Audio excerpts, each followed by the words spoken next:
Herzlich willkommen, meine Damen und Herren. Herzlich willkommen, Mario. Heute einen besonderen Gast dabei. Herzlich willkommen, Benny. Und unseren Bruder Juri auch am Start da hinten. Ähm, aber diesmal nichts Fake hier an der Stelle. Mario, wie geht's dir?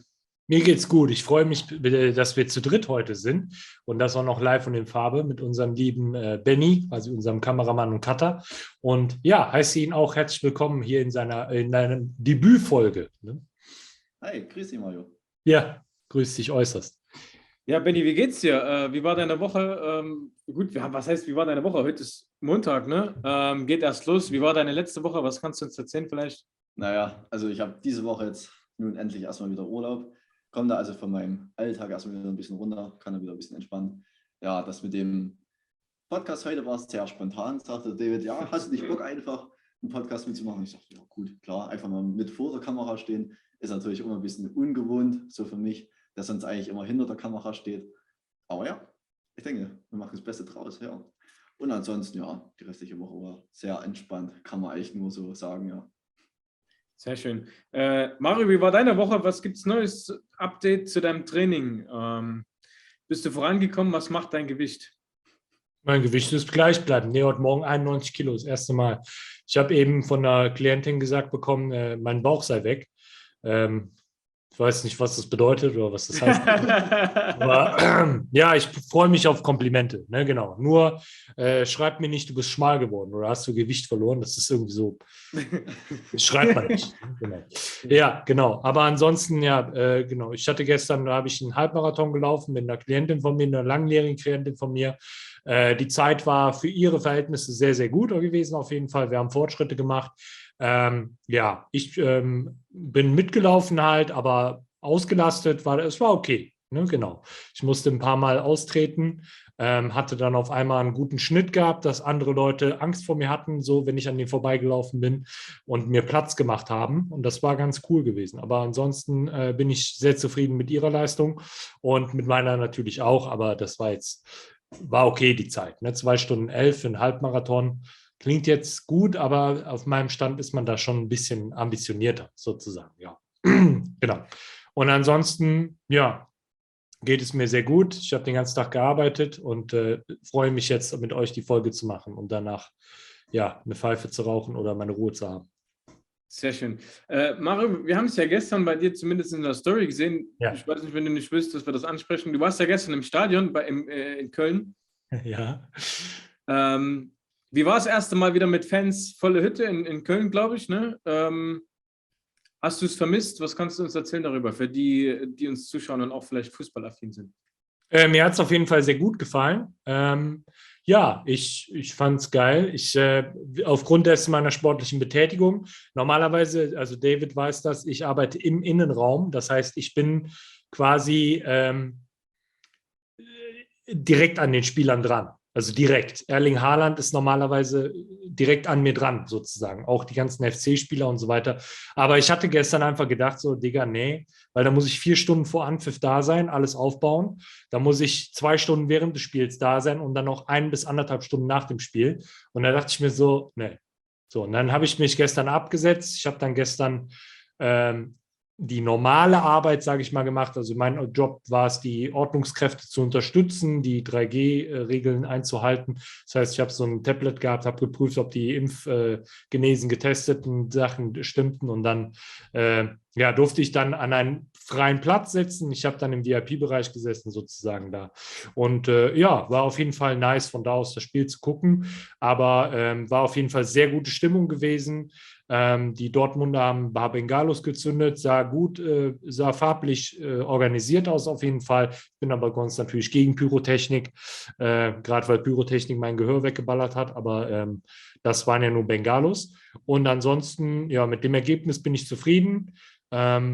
Dortmund ist ja auch eine starke Mannschaft. Der Einzige, der mir nicht gefallen hat, war Marius Wolf, weil er ein bisschen asozial war und geschubst hat wie so ein kleines beleidigtes Mädchen. Aber ne, wie Christian Eckerling schon sagte, läufst wieder der Ball hinterher, Marius. Ne? Und das war in dem Fall so gewesen. Ich war enttäuscht vor ihm gewesen, weil er auch also kurzzeitig Kölner war. Aber ja, der hängt anscheinend mit den richtigen Leuten rum, dass er jetzt Eier hat. Ne? Auf jeden Fall in seinem gelben Ferrari sieht man ihn selten nur noch in Köln. Ne? Ja. Ja, ich habe es gestern auch geguckt. Ich fand es stimmungsmäßig auf jeden Fall sehr gut. Ergebnis hat mir natürlich als Bayern-Fan auch gefallen. Ja, stimmungsmäßig natürlich nochmal eine ganz andere Welt, als das am Samstag in München gewesen ist. Aber das hat ja seine Gründe ganz einfach. Ja, war ja gestern ausverkauft, ne? War ja komplett volle Hütte in Köln, ne? Ja, 50.000, genau. Also in Köln gehen 50.000 rein, 50.000 waren drin. Und genau, alle, also Köln und Dortmund haben auch eine Fanfreundschaft. Das heißt, es gab keine Ausschreitungen oder sonstiges. Alles cool, alles friedlich. So, und ja, es haben auch viele Dortmunder zwischen, es sind auch viele Kölner sind Dortmund-Fans. Gerade auf Champions League-Ebene ist man dann halt eher bei Köln, steht man im Regen. Und deshalb sind auch viele Kölner quasi die Dortmund-Fans.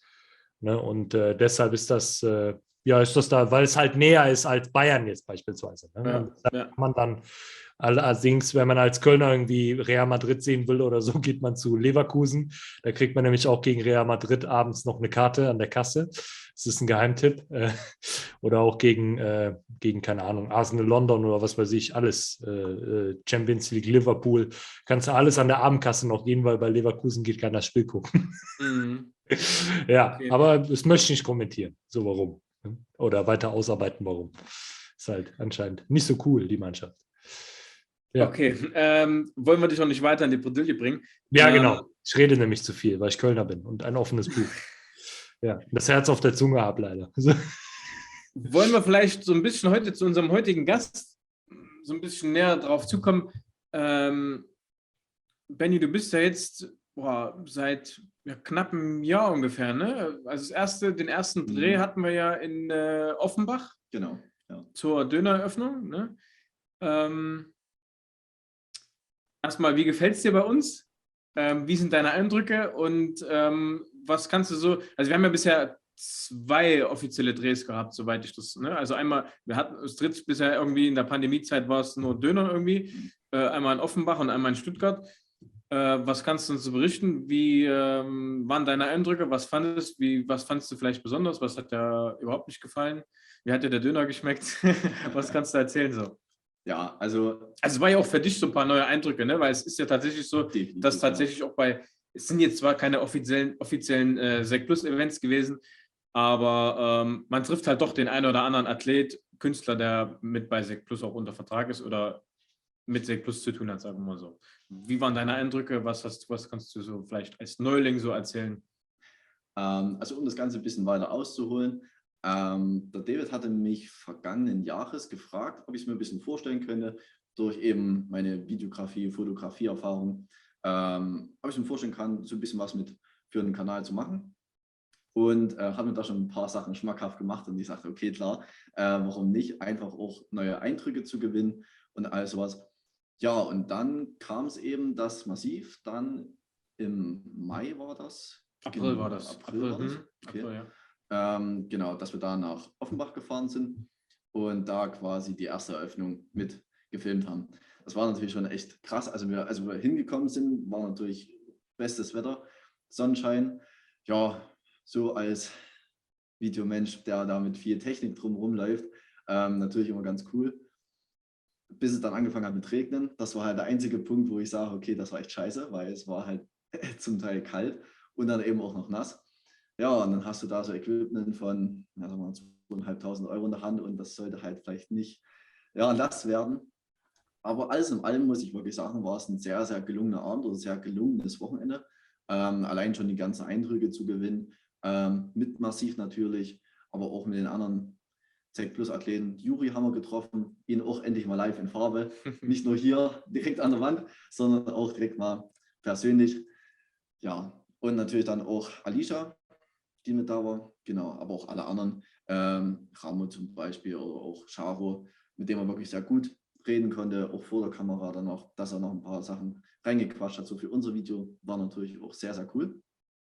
Und alles in allem war es wieder ein Projekt, wo ich echt sehr Bock drauf hatte, weil es eben auch, ja, ich sag mal, das erste größere Projekt für mich selbst war. Sonst habe ich immer bei einem Kumpel immer mit gearbeitet, sage ich jetzt mal, bei seinen Drehs geholfen und da immer mal mit was gemacht.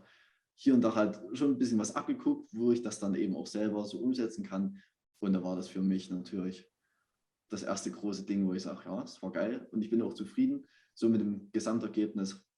Also es kann sich definitiv sehen lassen. Also muss man wirklich sagen, es war wirklich ein sehr, sehr gelungenes Wochenende. Man muss ja auch sagen, das Video von der ersten Dönereröffnung in Offenbach, der Blog, da kam ja auch ein Blog auf dem Sek Plus Channel mit, ich glaube, 170.000 Aufrufen. Knapp, ja. Ist auch bisher, glaube ich, dein erfolgreichstes, was jetzt die YouTube-Klickzahlen so angeht, wenn man das mal so. Was mal angeht, ja. Ne, ich glaube, das ist auch vielleicht für einen, wie sagt man, Videografen dann, was heißt Bestätigung, aber so ein bisschen die Entlohnung, sage ich mal in Anführungsstrichen, so ein bisschen für seine Arbeit, so ein bisschen, dass man halt doch vielleicht auch was richtig gemacht hat, sage ich mal. Ne? Ja, das definitiv. Also das nochmal zu sehen, dass so ein Video halt doch mal ein bisschen durch die Decke geht, das ist schon nochmal so eine Bestätigung, dass sich die ganze Arbeit, der Weg, die, ja, was sind wir gefahren, 450 Kilometer knapp, ja, dass sich das natürlich gelohnt hat. Ja, also es war definitiv nochmal die Bestätigung, dass wir eigentlich alles richtig gemacht haben.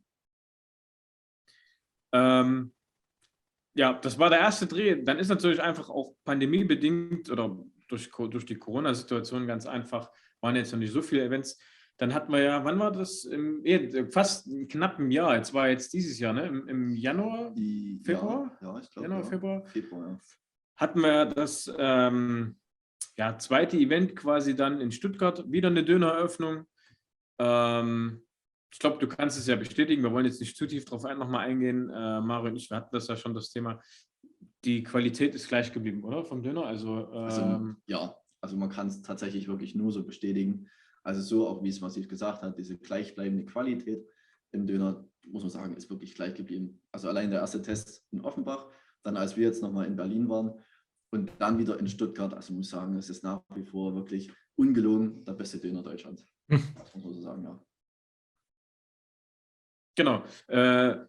Mario, du warst ja bisher nur bei einem Dreh dabei, ne? Du warst in Offenbach dabei, ne? Stuttgart warst ja nicht dabei. Genau, ich war im Offenbach dabei, habe Benjamin dort auch direkt kennengelernt und ich fand es direkt von Anfang an sympathisch. Ne? Ja, aber es ist man merkt ja auch dann direkt so, glaube ich, dass ich genauso wie im Podcast genauso auch privat bin. Ne? Es ist so, wie gesagt, das Herz auf der Zunge, das ist so ein bisschen. Aber genau, weil ich wusste anfangs nicht so, das ist ja jemand, so der, ne, ich habe dann immer so ein bisschen gerade so, das klingt jetzt blöd, aber mit Ostdeutschen sozusagen muss man immer so ein bisschen, manche sind ein bisschen, sage ich mal, so ein bisschen grömmelig und die sind nicht so direkt so wie du, David, dass man sagt so, okay, deshalb auch so offenherzig sozusagen, deshalb muss man erstmal gucken, ob das funktioniert, ne? Weil je nachdem sage ich irgendwas, was dich vielleicht beleidigt hätte oder so oder was du beleidigend aufgenommen hättest und das war ja gar nicht so, ne? Und das hat mich sehr beruhigt, ne? Wir haben dann direkt auf einem Zimmer geschlafen und alles, wie so eine Klassenkonferenz, ja, ne? Das stimmt, war ja wir waren gut. ja direkt Zimmergenossen sozusagen. Genau, auch dann abends, was haben wir eigentlich abends gemacht? Gar nichts, weil Ausgangssperre war, ne? Ja, nicht nur das, aber Offenbach war auch echt anstrengend, muss man schon sagen. Halt auch für uns, dadurch, wir sind ja früh um 5 oder 6 sind wir da an dem Tag schon losgefahren. Ich erinnere mich. Als ihr losgefahren seid, bin ich losgejoggt, ja, richtig. Also nicht nach Frankfurt, sondern habe noch mal. Ja, das stimmt.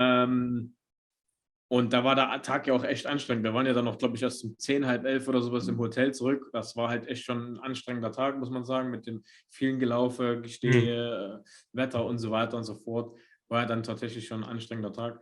Ja, und dann Stuttgart, was kannst du Stuttgart sagen? War eigentlich auch eine nice Veranstaltung, oder? Also ja, definitiv. Also man muss sagen, dass diesmal das Polizeiaufgebot in Stuttgart ein ganzes Stück höher war. Damit hatte ich jetzt eigentlich nicht wirklich gerechnet. Ich hatte eher gerechnet in Offenbach, dass da schon wirklich sehr viele kommen. Wir hatten dann so gegen Ende hin auch ein paar Begegnungen, aber jetzt nicht weiter wild. Nee, weil es halt eben auch sogar noch tiefer eigentlich in dieser ganzen Corona-Zeit drin war und seit langem mal wieder was los war. Aber in Stuttgart so gesehen hat sich jetzt eigentlich nichts groß hochgespitzt. Es hat sich jeder dran gehalten, hat eigentlich gut alles funktioniert.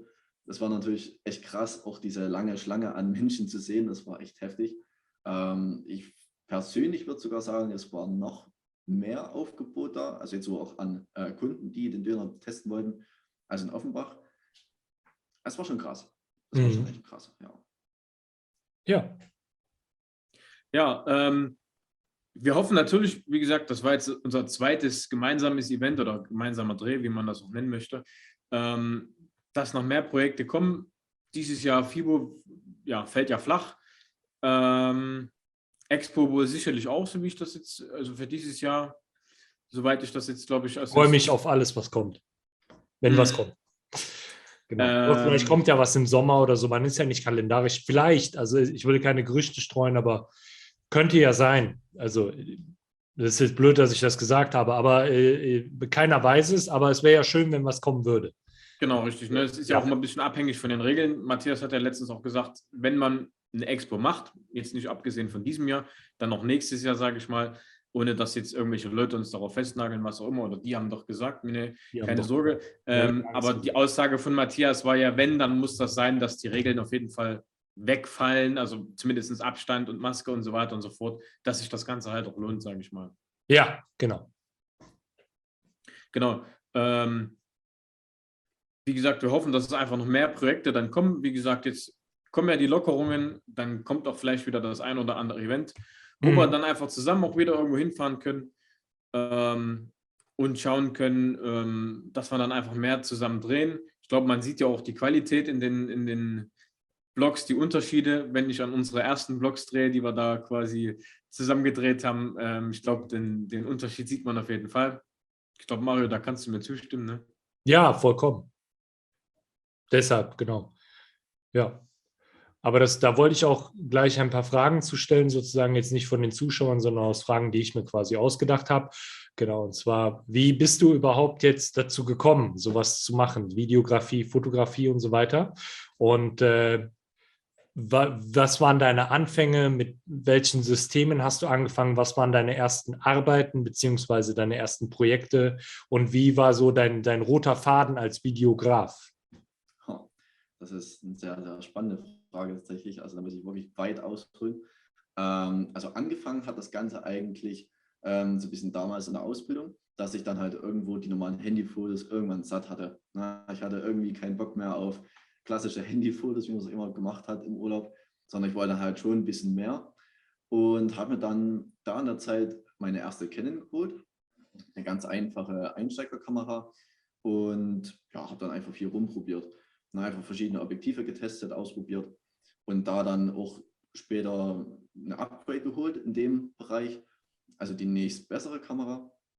Und dann, ja, kann man eigentlich sagen, ging das so ein bisschen dann los.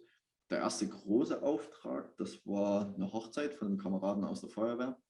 Da hat er mich dann gefragt, ja, hier, ich habe gesehen, du machst da ein paar coole Fotos und hättest du nicht Lust und Bock, da auf der Hochzeit ein paar Fotos zu machen? Und so ging das dann eigentlich los. Genau, dann war es eigentlich so, dass ich dann auch viel mit einem Kumpel unterwegs war, der so seine eigene Videofirma hat. Damals war er noch in einem Downhill-Team unterwegs, da in Weinheim, also gar nicht so weit jetzt weg von dir, Mario. Und genau, da haben wir da noch. Okay. Weinheim ist nicht weit weg von mir? Zumindest näher als bei mir. Okay. Ja. Ich frage mich nicht, Weinheim, keine Ahnung. Weinheim, keine Ahnung, Sauerland oder nee, nicht? Also es ist ein ganzes Stück näher. Also wir sind ja, okay. Ja. Und genau, haben da ein Video gemacht da für die Jungs und auch Fotos gemacht. Und da habe ich dann schon festgestellt, es wurde so langsam dämmerig, so gegen 15, 16 Uhr, es war auch Anfang des Jahres. Und dachte ich, okay, irgendwo reicht es halt mit der Kamera doch nicht mehr. Ja, so ist dann dazu gekommen, dass ich mir dann später meine jetzige Kamera geholt habe. Und dann, ja, kann man eigentlich sagen, so richtig los ging das erst 2018, 19. Genau, 2019 hatte ich dann ein paar größere Projekte. Zum Beispiel bei mir um die Ecke gibt es die sogenannte Bierfabrik. Das ist der Vater von einer Freundin von mir, der braut sein eigenes Bier dort. Und ich habe dort immer zu verschiedenen Live-Events immer die Fotos gemacht. Da kam immer eine Liveband und dann sagte er dann eben, ja, hast du nicht Bock, einfach ein paar Fotos zu machen?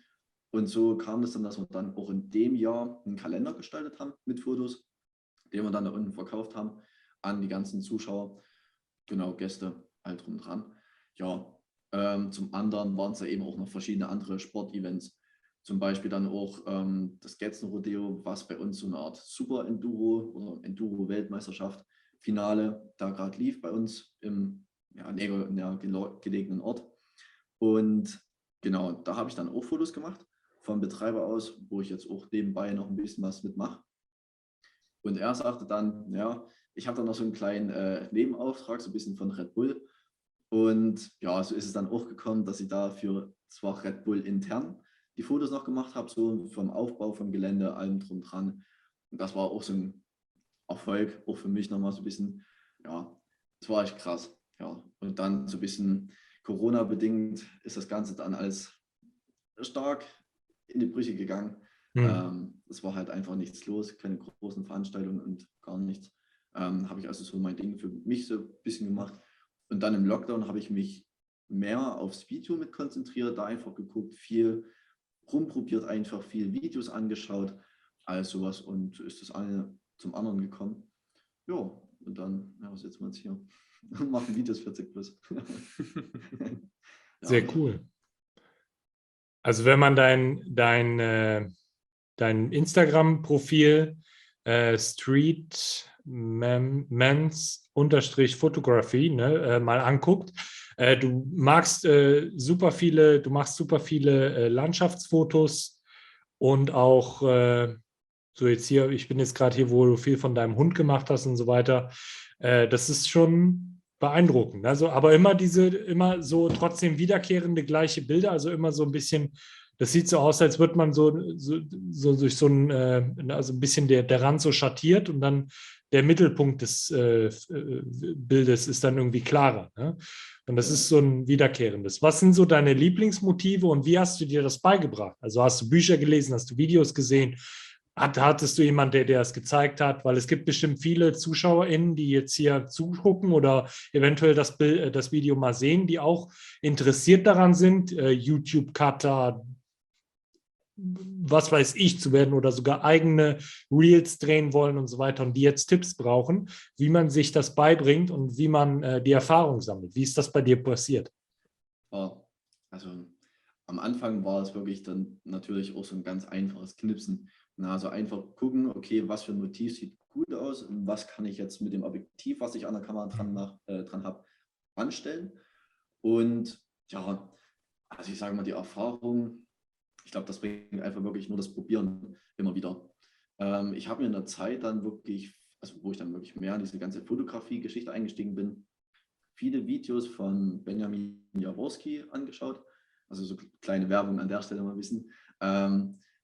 Der erklärt einem im Video, was man halt an der Kamera einstellen kann, den ganzen Bildaufbau, auch so Tipps zur Bearbeitung am Ende vom Foto.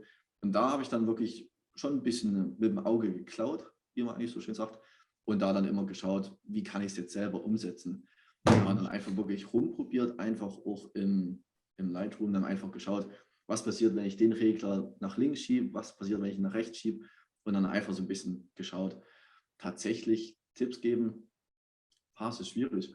Also ich muss ehrlich sagen, ich bin jetzt auch kein Videoschnitt-Profi in dem Sinne, also wie es manche andere sind. Das steht auch noch ziemlich weit am Anfang, weil Video doch noch ein ganzes Stück ausführlicher ist als Foto. Und ja, aber man kann eigentlich wirklich sagen, einfach rumprobieren. Man kann tatsächlich wirklich nur sagen, teste dich aus, probier einfach, was passiert, wenn du das und das anders machst. Und am Ende einfach auch der Bereich YouTube hilft einem da wirklich schon sehr viel. Na, die andere schöne Sache ist zum Beispiel auch im Lightroom selbst, da gibt Adobe dann verschiedene Tutorials vor, wo es ein fertiges Bild gibt und du dann wirklich Schritt für Schritt zu dem fertigen Bild kommst. Und so lernt man wirklich tatsächlich auch nochmal diese Techniken, diese Bildbearbeitungstechniken lernen. Genau. Ansonsten, es ist eigentlich wirklich rumprobieren. Also ganz egal, was man für eine Kamera hat. Am Ende ist es erstmal Komposition finden, gucken, wie ich den Bildaufbau gestalten kann. Zum Beispiel auch auf einem meiner letzten Fotos hatte ich zum Beispiel die Steine im Vordergrund und da dann eine Hütte im Hintergrund und der Strand hat sich quasi wie eine Art Linie zu der Hütte gebildet. Und das ist halt auch so eine Art Leading Line, nennt man es so schön, die dann das Auge des Betrachters dann zum eigentlichen Objekt führt. Oder eben auch so ein bisschen Sachen im Vordergrund, die unscharf sind, wo dann das Hauptobjekt im Hintergrund scharf ist. Genau, einfach sowas. Genau. Aber ansonsten, ja, es ist tatsächlich viel durch einfach rumprobieren entstanden. Mhm. Ja, das ist cool. Der Fox Terrier, gehört der dir? Ja, ja, es ist ein Liebe ihn. Welsh Terrier. Was ist das? Wales Terrier? Welsh Terrier, ja. Ach so, sah aus wie ein Volk. Ich liebe ihn, der ist so süß, ja. Ja, das sind also kleine Teddybären, ja. Ach so, ja, ist der nicht groß? Ja, der ist vielleicht so, Ach so, okay, also 30 Kilo so ungefähr. nee, 30 Kilo, nee. Also normalerweise sollte er wiegen so zwischen 10 und 11. Ach so, Naja. also kleiner. Der mittel. Hund ist nicht auf Testo oder auf Nee, Sek Plus Subs. Nee, also man könnte manchmal meiner wäre auf Zec Plus Subs, weil er hatte schon ein Spitzengewicht von knapp 14 Kilo, was halt auch nicht so schön war. Ach so, okay. Also den Stoffwechsel hätte ich auch gerne. Ja, Nee. ach so. Aber sehr hübsch, ja. Nee, genau. Und du hast mit Sarazar hast du auch schon getroffen, den Überhaupt-Videografen auf YouTube, ne? Das ist ja auch schon Ja. krass. Habe ich gesehen, also, ja. das war Aber schon konntest du mit ihm da auch drüber sprechen oder hast du nur kurz ein Bild mit ihm gemacht und du musstest dann wieder gehen? Ja, tatsächlich war es eigentlich nur so, das war auf der Gamescom damals, 2016 müsste das gewesen sein. Genau, wir sind da einfach hingefahren für 2 Tage, ich und noch ein Kumpel. Und haben dann durch Zufall erfahren, dass der Sarazar da noch eine Autogrammstunde gibt, wo man auch ein Foto mit ihm machen kann. Ja, und wir haben uns dann eben in die Reihe eingestellt. Da haben wir 3 Stunden gewartet, um am Ende kurz zu sagen, ja, geile Videos und geile Fotos. Und macht Spaß, hier zuzuschauen, eben noch ein Foto zu machen. Und dann war es das auch schon wieder. Aber es war tatsächlich trotzdem cool. Ja, weil wenn du mal seine Videos guckst, also er produziert ja für den WDR Reisen beispielsweise, das sind die besten Videos von WDR Reisen, ohne Mist. Also das ist krass. Alleine so, dass das Video Portugal zum Beispiel, ich weiß, wie oft ich das gesehen habe. Oder das sind halt auch so solche Momente dann, so auch dieses, wie der Musik benutzt und wie er dann, also er hat ja selber auch so voll die schöne Stimme und so, da kann man eigentlich nur in die Videos sich verlieben. Ne? Aber ist das so ein Vorbild für dich auch, so Sarazar, seine Videografie? Ja, Oder? tatsächlich schon, ja, doch. Also da muss Ja. ich schon sagen, also seitdem er dann das mit dem ganzen Let's Play und Gameplay so ein bisschen hinten rangestellt hat und jetzt wirklich mehr für ein WDR unterwegs ist und da die Videos zu sehen, allein Drohnenaufnahmen, normale Kameraaufnahmen in Ja. Verbindung mit der Musik, ist es schon so ein Ding, was in einem schon so ein bisschen Fernweh erzeugt. Ja. Das muss ich schon sagen, es ist qualitativ gesehen schon wirklich sehr, sehr hoch und es sind auch Videos, die man sich wirklich gerne anguckt, weil eben auch der Sarazar zum Beispiel wirklich so eine angenehme Stimme hat, der man wirklich stundenlang zuhören kann. Ja, ich erinnere mich halt, Far Cry 4 Placement war damals gewesen, zusammen mit Gronk, glaube ich, dass die zum Fuße des Mount Everest geflogen sind und dann da ins Basiscamp gewandert sind. Das war noch Placement gewesen, die irgendwie Stil hatten, ne? Und nicht irgendwie, keine Ahnung, irgendwie irgendwelche Hitleraffen oder sowas jetzt beispielsweise, ne? Wo man dann da unglaubliche Mengen für bekommt, sondern dass man mit dem Geld des Placements auch erstmal ein bisschen was investieren muss. Das sind halt solche Qualitätsmerkmale, die Sarazar halt hat, ne? Genau. Aber generell jetzt so, du hast jetzt gerade schon angesprochen, du hast es anstatt Photoshop beispielsweise, benutzt du Lightroom. Was sind so womit hast du angefangen, gerade in der Videografie? Du hast da wahrscheinlich viele Tutorials und so weiter geguckt. Was nutzt du für Softwares? Welche findest du für den Anfang Müll, obwohl sie günstig sind? Wo sagst du, wo sollte man investieren? Was sollte man unbedingt haben, um anzufangen, um vernünftig anzufangen? Braucht man jetzt direkt unbedingt, wie heißt das bei Apple, das Schnittprogramm für 200 €? Ach ja, Final Cut. Final Cut oder kann man es auch mit iMovie machen? So, wie ist deine Meinung? Also ich sage mal, so diese ganze einfache Videobearbeitung, auch so dieses Blogschneiden, was ich jetzt so gemacht habe, könnte man natürlich durchaus wirklich auch mit iMovie machen. Na, es ist wirklich recht einfach, mal so seine eigenen Schnittpunkte, die man dann einfach setzen kann, so ein paar Sachen, die man noch überlappen kann. Da ist es für einen Einstieg wirklich, ich sage mal, das beste Programm, was man jetzt eigentlich so bekommen kann. Was ich jetzt komplett ausschließen würde, wäre jetzt eigentlich der Movie Maker von Windows selbst. Das ist natürlich jetzt so ein Ding, wo ich sage, okay, wenn ich mal schnell eine Dia-Show basteln muss mit ein bisschen Text und Musik, okay, reicht's. Aber für mehr würde ich dann sagen, oh nee, lieber nicht. An dieser Stelle muss ich mal kurz dazwischengrätschen. Ich habe jetzt gestern oder vorgestern gesehen, schöne Grüße nach Dresden, ich weiß nicht, Adlerson, kennst du? Ja, na klar. Der schneidet tatsächlich, habe ich gestern gesehen, in einer Story oder was, da schneidet tatsächlich mit iMovie seine Videos, so wie das scheint. Also ich bin jetzt nicht sicher, ob er das bei allen so macht, aber der hat ein Video geschnitten, da sitzt er direkt vor iMovie und schneidet das darin. Also das ist tatsächlich auch bei größeren YouTubern möglich, solche Dinger da drin zu schneiden. Ja, definitiv. Also wirklich für die einfache Bearbeitung oder auch so blogmäßig reicht es für den Schnitt völlig zu. Da muss man das Programm jetzt nicht für 300 Euro kaufen, das Final Cut. Final Cut ist natürlich so diese Profi-Version von iMovie, wo dann wirklich noch mehr dazu kommt. Eine Audioverbesserung, dass ich dann zum Beispiel auch noch 3D-Sound erstellen kann von dem Ganzen. Kann natürlich auch die Balance, die ich eigentlich auf einem Mischpult habe, auch da im Programm nochmal verändern, dass ich mehr zum Beispiel die Person, die im rechten Bildschirm zu sehen ist, einfach mehr aufs rechte Ohr bekomme oder dann in die Mitte. Das sind so Sachen, ja, wenn man so hat, ist es schön. Aber so für das einfache Blogschneiden reicht iMovie wirklich tatsächlich zu. Na, es gibt halt noch ein paar andere Sachen, die ich da tatsächlich nutze in Final Cut, zum Beispiel auch dieses Color Grading, wo ich dann einfach meine Drohnenvideos zum Beispiel noch ein bisschen anders mit einer anderen Farbe versetze oder auch die Hauptvideos dann, um einfach noch so ein bisschen einen anderen Look reinzubekommen. Aber ansonsten, ja, für einen Einstieg ist iMovie eigentlich tatsächlich wirklich das Einfachste. Da gibt es natürlich dann auch von Magix andere Einstiegsprogramme, die wirklich günstig sind und trotzdem gut, die den Einstieg in diese ganze Sache deutlich erleichtern. Ja, und andere Sachen, gerade wie Adobe Premiere Pro oder DaVinci Resolve, das sind so Programme, die sind auch für mich dann, ja, ich will nicht sagen zu umständlich, aber ich arbeite halt doch dann lieber mit dem eigenen Software zusammen. Ist angenehmer, einfach. Das nutzen beispielsweise Leute, die ich kenne, die beim Fernsehen arbeiten. Adobe Premiere zum Beispiel. Ne? So, das sind wirklich aufwendige Programme. Ne? Da werden Talkshows oder Beiträge, ganze Filme mitgeschnitten. Ja. Was wollte ich noch gefragt haben? Genau. Als Einsteiger brauche ich jetzt unbedingt die Sony Alpha Mark III. So, oder Sony Alpha 7 Mark III. Was kostet die? Ich sage jetzt einfach mal 2.500.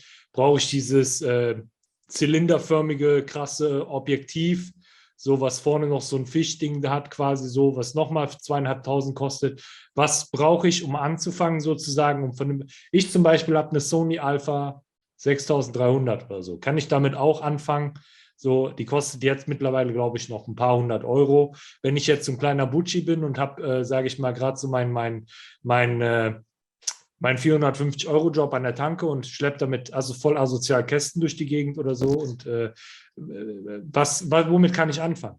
An dieser Stelle, ohne das schlecht zu reden, an die Leute, die Kästen durch die Gegend schleppen. Warum? Das war der beste Job, den ich je hatte. Ja. 2 links, 2 rechts und dann durch die Gegend laufen. Ja. Ich war mal während des Abiturs habe ich das gemacht. So. Links 2 Cola-Kästen, rechts 2 Cola-Kästen. In den Transporter rein und dann 1 Euro bekommen. Mahlzeit. Super war das. Kein Witz. Ich bin nicht sarkastisch oder so. Was kenne ich gar nicht. Ist cool. Oder mit der Sackkarre einfach 5 Kästen Kölsch durch die Gegend fahren. Vom Kühlhaus, schön bei 30 Grad und dann ist gut. Ja, aber was kann man dann so, auf die eigentliche Frage zurückzukommen, womit fängt man an? Reicht auch vielleicht mein iPhone sozusagen, um damit schon meine ersten Sachen, oder was meinst du, was ist mein Starterpaket? Was brauche ich? Ja, das Startpaket, ja. Also das beste Beispiel ist natürlich wirklich eigentlich das iPhone. Also mittlerweile kann man durch die Kameras selbst, die im iPhone drin sind, in den neueren Generationen wirklich schon sehr, sehr gute Videos machen. Gerade im neuen iPhone 13, durch diesen Cinema-Mode, die da reingebracht haben, und diese automatische Verfolgung der Person im Bild macht schon das Ganze noch ein ganzes Stück professioneller. Also es ist schon ein sehr harter Konkurrent mittlerweile zum richtigen Filmmarkt oder Fotomarkt. Man muss es wirklich schon ehrlicherweise so sagen, doch, Ja. weil vieles einfach softwaregestützt automatisch passiert, was ich in der Kamera zum Beispiel auch klar automatisch machen kann, aber eben auch viel manuell noch machen kann. Ansonsten, klar, wenn ich jetzt ans iPhone den Gimbal ranbaue und dann damit zum Beispiel einen Blog aufnehme, dann würde das für einen Einstieg schon wirklich reichen. Ansonsten, wie du schon gesagt hast, so eine einfache Sony Alpha 6000 ist so die beliebteste Kamera eigentlich mitunter, unter auch vielen YouTubern, die das nutzen. Muss man schon sagen, also die rennen nicht mit einer riesen Kinokamera dann durch die Landschaft einfach, weil es sehr unhandlich ist.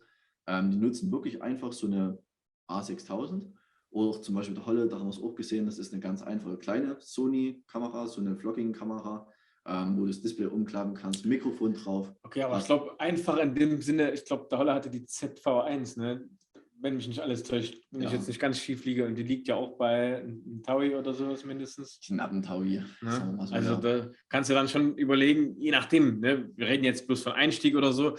Wenn man natürlich das ernsthafter verfolgt, kann man natürlich auch sagen, okay, wenn ich das Budget habe, dann kann ich natürlich auch da direkt loslegen, weil dann macht es natürlich Sinn, wenn das Budget das hergibt und ich es ernsthaft verfolge, mit sowas auch einzusteigen, weil dann lerne ich es auch von der Pike auf richtig oder was heißt richtig, aber dann kann ich direkt mehr habe ich mehr Varianten zum Probieren, als wenn ich dann jetzt, klar kann man, wie gesagt, iPhone sind auch sehr, sehr gut, aber bevor ich dann mit solchen Sachen vielleicht rumhantiere oder sowas. Ne?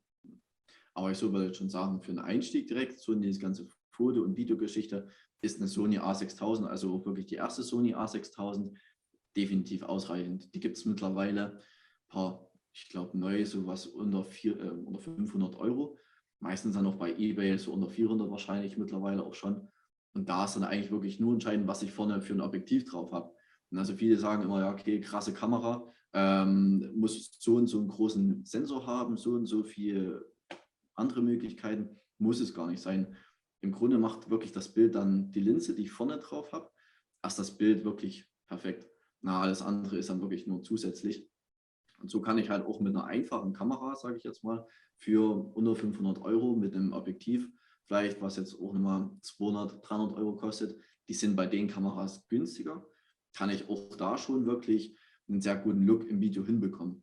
Und da ist es für einen Einstieg, ich sage mal wirklich, wenn man jetzt das Budget hat, mit roundabout 600, 700 Euro ist man da schon wirklich gut dabei. Ja, das muss man schon sagen. Ja, interessant. Ja, ich wusste das gar nicht. Aber die hat keine Autokorrektur, ne? Die Sony 6300. Autokorrektur, dass sie Diese Bildkorrektur, ne? Also es ist dann schon, dass es hier so. Bildstabilisator. Ach so, ja. Ach so, ja. Ja. Genau. Ja, da geht es natürlich dann noch weiter.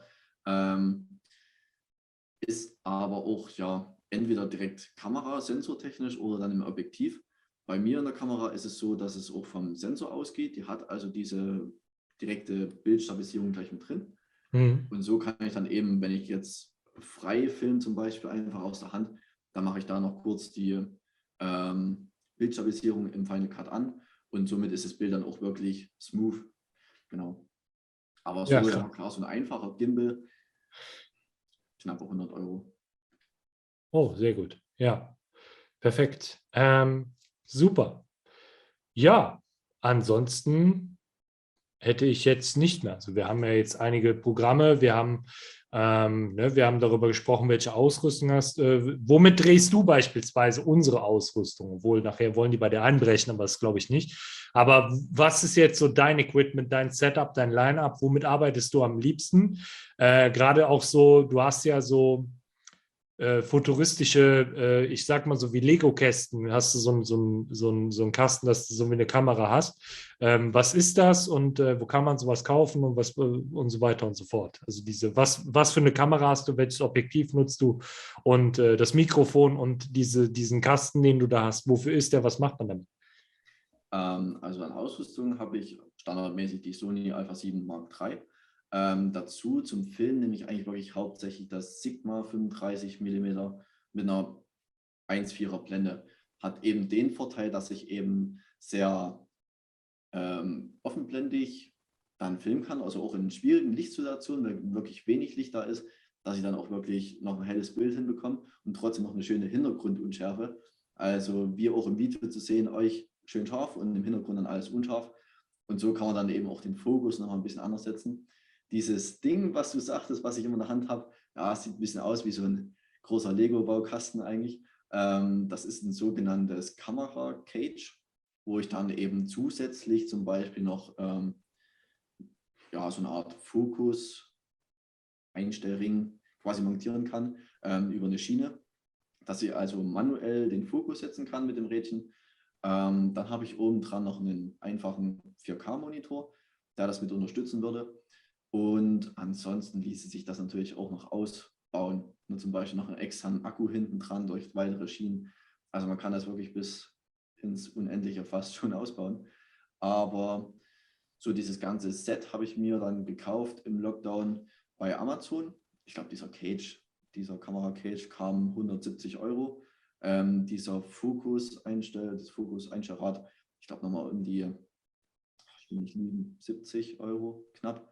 Ja, dann hier und da noch ein Akku und alles. Also das Gesamtsetup, also bis auf das Objektiv und Kamera, also vielleicht nicht mal 300 Euro. Nicht mal. Der Bildschirm auch nicht so viel?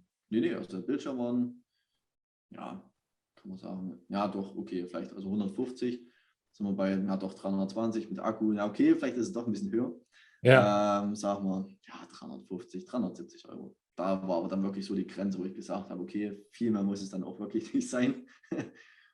Gut, Ja. dann kommt da noch eine Kamera rein, also die Sony Alpha 7 Mark III.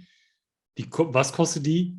Naja, also rein nur das Gehäuse 1800 Euro. Wollte ich gerade sagen. Also ich glaube so ungefähr 2000 Euro. Ja, und das Also, Objektiv ja. auch nochmal 500 Euro bis 800 Euro. Ja, also eigentlich hätte man gut, Ja, ja, das wäre jemand schnell gewesen, der hätte Geld damit gemacht. ja, lohnt sich. Ja, krass. Aber ist ja dein Hobby, du liebst das, du lebst das und das ist so dein Ding. Ne? Was hast du sonst für Hobbys? Ich glaube, fährst du selber auch Downhill oder? Ja, genau. Also damit habe ich so langsam angefangen. Das ist eigentlich mehr so diese Enduro-Schiene. Also mehr dann wirklich auch bergauf radeln zum Beispiel oder auch einen Berg runter dann wieder. Mehr durch steiniges, unwegsames Gelände, durch den Wald zum Beispiel oder auch einfache Strecken. Genau. Also das mache ich jetzt auch mittlerweile seit fast 2 Jahren. Habe mir dann immer bei uns in der Nähe ein Fahrrad ausgeliehen auf dem Berg, wo die ihre Strecken haben. Und bis ich dann irgendwann gesagt habe, ja, irgendwann geht es halt doch ins Geld, habe ich mir dann also auch ein Fahrrad bestellt. Was fährst du für eins, wenn ich fragen darf? Das ist von YT, also Young Talents, das Capra Shred.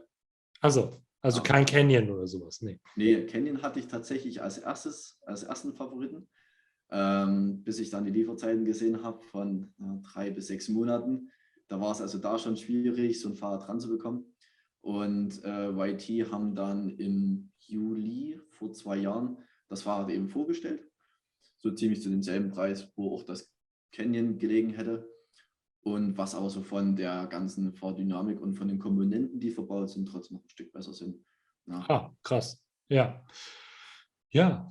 Ich meine, hättest du jetzt gedacht, hättest du die Preise gesehen bei Canyon, hast du dann gesagt, nee, aber du hast gesagt, die Lieferzeiten, alles klar. Nee, weil ich sage ja, das sind ja sehr teure Hobbys und so. Wie finanziert man sowas? Also wenn du darüber reden willst. Oder? Gut, also hauptsächlich natürlich finanziert man sich sowas, indem man auf Arbeit geht. Also ja, klar, natürlich. Ja. Das natürlich Sachen, klar. Und nebenbei ja dann, gut, ganz klassisch dann eben auch noch durch eben diese Hobbys zum Beispiel. Also hier und da kommt halt bei einem Fotoauftrag oder bei einer Hochzeit zum Beispiel auch noch ein bisschen Geld rum. Also auch wenn ich das jetzt hobbymäßig mache, war ich jetzt doch schon auf ein paar Hochzeiten, wo dann die Leute gesagt haben, hier, für deine Dienste waren es ein paar 100 Euro, wo man dann gesagt hat, okay, davon kann ich mir jetzt eben das kaufen oder das kaufen, um halt einfach weiterzukommen. Ja, genau. Ja, nachdem das Finanzamt alles auf Rechnung, weil das Finanzamt wollte ja auch noch was haben, ne? Genau. Genau, eben, ja. genau. Das ist okay. ja, genau.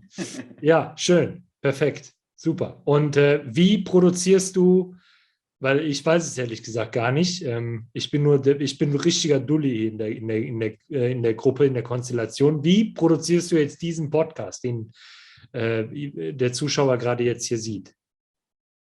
Wie wir den produzieren? Ja, du machst doch hier auch so Sec Plus drunter und so, oder? Ach so. Ja. Gut, das ist natürlich jetzt so ein Ding, das zu erklären. Also diese Logos einfügen war eigentlich gar nicht zu schwierig. Es gibt in Photoshop diese Möglichkeit, dass man zum Beispiel dieses Sec Plus Logo ausschneiden kann, dass zum Beispiel der weiße Hintergrund dann einfach transparent wird. Und so habe ich halt im Bild wirklich nur den Schriftzug und den kann man dann in Final Cut einfach an die beliebte Stelle im Video schieben, wo ich es halt hinhaben möchte. hier und da eben noch einen Text einfügen, zum Beispiel mit dem Tech Plus Code, wo man ein bisschen was sparen kann. Wie ist Oder- der? Ich habe den nicht verstanden. Dave 10, Also, danke. meine Genau. Freunde. Dave 10. Im Übrigen, 10% auf alles. genau, richtig, 10% auf alles. Im Übrigen, wenn ich das gerade so mit einwerfen kann, Matthias hat mich gerade eine Story gepostet. Vitamin D3 und K2 ist jetzt vom 21.03. bis 28.03. 25% im Rabatt. Plus noch Ananas-Papaya-Enzyme und Enzyme-Komplex gibt es da momentan 25% Sale. Plus nochmal die Athletencodes gültig, auch von den anderen Athleten. Und da könnt ihr mit Dave 10 einfach nochmal 10% mehr, das sind dann 35% sparen. Also macht da nochmal einen Schnapper, wenn ihr da Bock drauf habt. Genau. Nutzt nicht immer Eckerling 10, ist, glaube ich, einer der beliebtesten Codes, sondern nutzt auch Dave 10. Der muss auch gefördert werden. Vor allen Dingen Dave Für 10. noch mehr DAV. Kameraequipment für unser Team. Noch mehr YouTube-Klicks, Ja. und noch mal Mexiko-Reisen und ihr wisst Bescheid, Freunde. Die Flüge sind teuer. Ja, Mhm. Punkt. auch von Köln, Berlin, Saint-Tropez und Alles. überall. Ja. Auch nach Grönland. Ja. Genau. Sehr gut. Okay. Hast du noch mehr Fragen für Benny? Oder, Nein, ich bin, ja, genau. Ich bin ja sehr froh, dass du dabei bist. Seitdem ist alles viel professioneller und einfacher. Und man hat irgendwie gar keine Politik mehr, sondern ganz einfach nur machen. Einfach, es läuft. Es ist schön. Ne? Genau. Was sind deine Lieblingsprodukte von ZEC Plus? Die abschließende Frage. Lieblingsprodukte. Also ich nehme wirklich sehr, sehr gerne eigentlich dieses Bullgainer. Also da muss ich sagen, dieses Spekulatius, diese Winteredition, war am Anfang, ich sag mal, gewöhnungsbedürftig, aber mittlerweile trinke ich es wirklich sehr, sehr gern, um einfach noch ein bisschen was auf die Schenkel drauf zu bekommen. Ansonsten. nicht nur die Mädels, sondern ich trinke auch Vulganer Spekulatius, um was auf die Schenkel zu bekommen. Ja, ihr zwei könnt das ja auch trinken. So. Ja, klar. Das ist ja auch gut. So. Ja, definitiv. Mir nicht. Und ansonsten muss ich aber auch sagen, so eine Sache, die wirklich, also wo ich wirklich sehr, sehr überzeugt bin, ist diese fertige Pancake-Mischung. Also da mache ich mir wirklich wirklich immer mal, ich glaube, was ist regulär, sollte eigentlich immer so 60 Gramm Ich habe oder es so. nicht im Kopf beim Pancakes. Ja, aber Irgendwie sowas. Mache ich dann immer meistens die doppelte Menge, so von den ganzen. Und dann immer schön in die Pfanne rein, immer so ein paar übereinander. Dann auch schön so ein bisschen mit frischem Quark, ein paar Beeren, bisschen Honig, bisschen Schokolade und alles was. Da muss man sagen, das ist geschmackstechnisch wirklich sehr, sehr gut. Und es lässt sich auch einfach essen. Also das ist wirklich ein Produkt, das esse ich wirklich sehr, sehr gern, diese Pancakes. Und ansonsten dann eben... Wahnsinn. Ah? Die habe ich noch nie gehabt. Seid aber jetzt die 6. oder 8., die mir das sagen, Pancakes, du musst Pancakes essen. Ja, also krass. probier sie Okay. mal, probier sie mal. Also es ist wirklich schon wirklich sehr, sehr lecker. Vor allem, weil es ja eben auch schnell gemacht ist. Und dann gibst du einfach das Pulver rein, da noch ein bisschen Milch drauf, rührst es um in die Pfanne und fertig. Ja, Ja, geil. ja. Nö, und ansonsten, ja klar, Kreatin von ZEC Plus. Dann auch dieses Whey Isolate, um einfach noch ein bisschen Eiweißhaushalt nach oben zu treiben. Genau, ja, das sind so diese Hauptprodukte, die ich jetzt so als Fitnessanfänger, sage ich jetzt mal, wirklich nutze. Genau. Und du gehst ins Fitnessstudio und so weiter oder arbeitest du ausschließlich auf dem Fahrrad? Ja, nee, also auf dem Fahrrad mache ich was für die Oberschenkel und im Fitnessstudio mache ich dann noch was für den Oberkörper, Ja. um einfach diesen Ausgleich zu finden. Und jetzt, wo es kalt war, bin ich auch da nochmal aufs Ergometer gestiegen, bin dann auch ein paar Kilometer geradelt, um dann einfach noch was für die Oberschenkel zu tun. Genau. Ja. Ausdauersport, das freut mich. Ausdauersport, Sehr gut, genau. Ja, ich habe das ja auch mal probiert, dann habe ich mir das Schlüsselbein gebrochen und habe dann gesagt, nee, es reicht jetzt mit diesem Mountainbiking. Ne? Ja, doch, ja. Ja. Hast du auch schon irgendwelche Brüche oder? Nee, das tatsächlich, also wirklich glücklicherweise noch nicht. Das ist immer so ein bisschen diese größte Gefahr, immer wenn man aufs Fahrrad steigt und ich weiß, okay, was passiert jetzt? Aber ich hatte es einmal, da bin ich mit dem Oberkörper übers Fahrrad drüber gestiegen, weil irgendwie die Strecke einfach noch für einen Anfänger zu krass war. Da hat mich der Kumpel einfach mitgeschliffen und sagt, ja, die fahren wir, das ist gar kein Problem. Ja, und unten dann über länger abgestiegen und mit dem Brustkorb auf so einen Baumstamm geknallt. Da dachte ich, oh, ja, es tat kurz weh, also ich muss dann erstmal kurz sitzen bleiben. Aber danach ging es dann wieder. Aber jetzt irgendwas gebrochen, zum Glück noch nicht. Nee. Besser ist das. Ja, besser ist es. Sehr gut, schön. Dann halt die Ohren steif und fahr immer vorsichtig, genau. Ja. Ich fahre nur noch auf der Straße und ins Café, esse Kuchen, trinke alkoholfreies Weizen und wieder zurück. So. Dafür auf Masse. Ne? So. Genau, schön. Sehr gut. Super, dann soll es das soweit für diese Woche gewesen sein. Nächste Woche dann natürlich wieder mit einer Produktvorstellung. Heute mal ein bisschen was außer der Reihe, weil es einfach zeitlich mal gepasst hat. Mario, vielen Dank erstmal für deine Zeit. Ich wünsche dir eine erfolgreiche Woche. Benni, dir natürlich auch vielen Dank für deinen Besuch, vielen Dank für deine Zeit auch. Dir wünsche ich natürlich auch eine gute, erfolgreiche Woche, die jetzt kommt. Und Freunde, ja, wir sehen uns dann, müssen wir mal gucken, Sonntag, ja, nächste Woche, zur nächsten Folge natürlich wieder mit einer Produktvorstellung. Vielen Dank soweit, Mario, hau rein, ciao. Ciao.